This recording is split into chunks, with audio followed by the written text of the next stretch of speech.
السلام عليكم ورحمة الله وبركاته.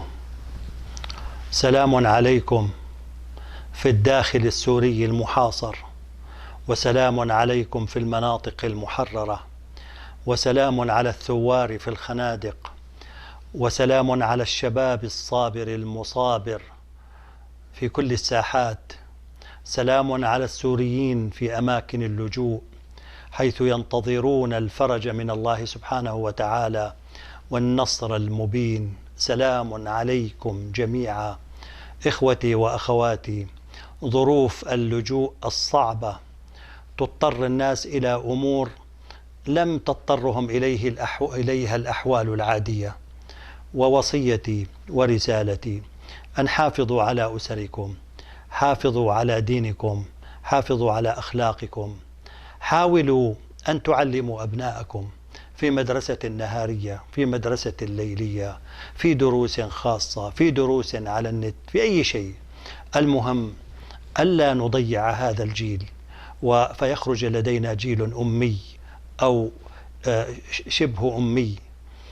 إن حرمان طفل من التعليم يعادل قطع طرف من أطرافه بل يزيد. فلنحرص على هذه الأسر، لنحرص على قيمنا وعلى أخلاقنا وعلى مبادئنا، ولنتق الله سبحانه وتعالى في الظروف الصعبة الجديدة التي يعيش فيها كثير من السوريين الآن.